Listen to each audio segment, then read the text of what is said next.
आता मात्र या राज्यामध्ये कुठल्याही शेतकऱ्याचं ट्रॅक्टर पकडायचं नाही आहे.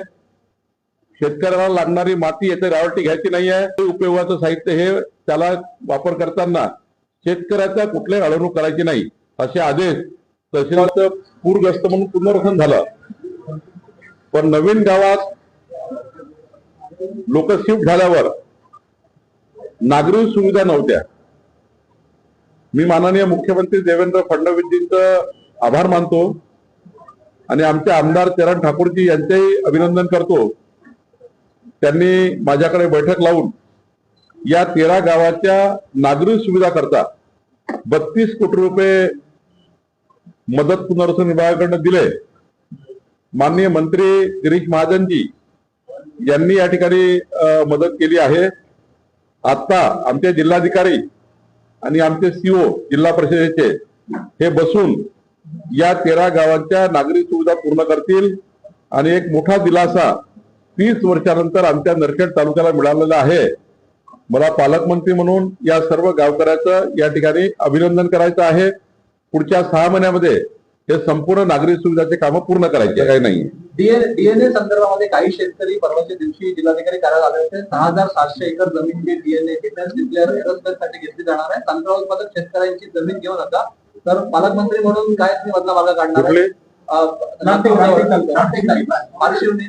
पारशिवनी तालुक्यातल्या शेतकऱ्यांची सुपीक जमीन घेऊ नये असा शेतकऱ्याचा आक्रोश आहे. 3-4 शेतकरी मला भेटलेले आहे. आपण प्रयत्न करतोय की शेतकऱ्यामध्ये काही जर त्यांचा समज गैरसमज असेल तर दूर करू. तिथले आमदार आशिष जयस्वाल त्यांच्याही चर्चा करतात आहे.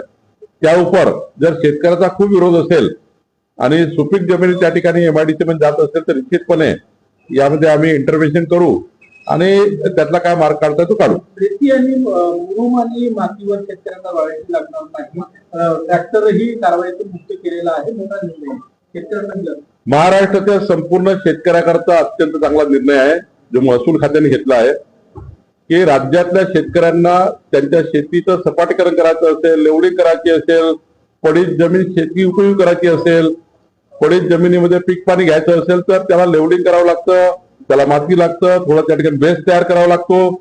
त्याकरता त्यांना माती लागतं आणि मग माती आणली की मग आमचे अधिकारी त्यांच्याकडे रॉयल्टी घेतात, त्यांचे गुन्हे दाखल करतात. आता मात्र या राज्यामध्ये कुठल्याही शेतकऱ्याचं ट्रॅक्टर पकडायचं नाही आहे. शेतकऱ्याला लागणारी माती येथे रॉयल्टी घ्यायची नाही आहे. शेतकऱ्याचं शेतघर असेल त्याच्याकरता रॉयल्टी घ्यायची नाही. शेतकऱ्याचं शेत जमिनीकरता लागणारा कुठलंही साहित्य किंवा त्याला लागणारी कुठलंही उपयोगाचं साहित्य हे त्याला वापर करताना शेतकऱ्याचा कुठल्याही अडवणूक करायची नाही असे आदेश तहसीलदार, तलाठी आणि पोलिसांना दिलेले आहेत.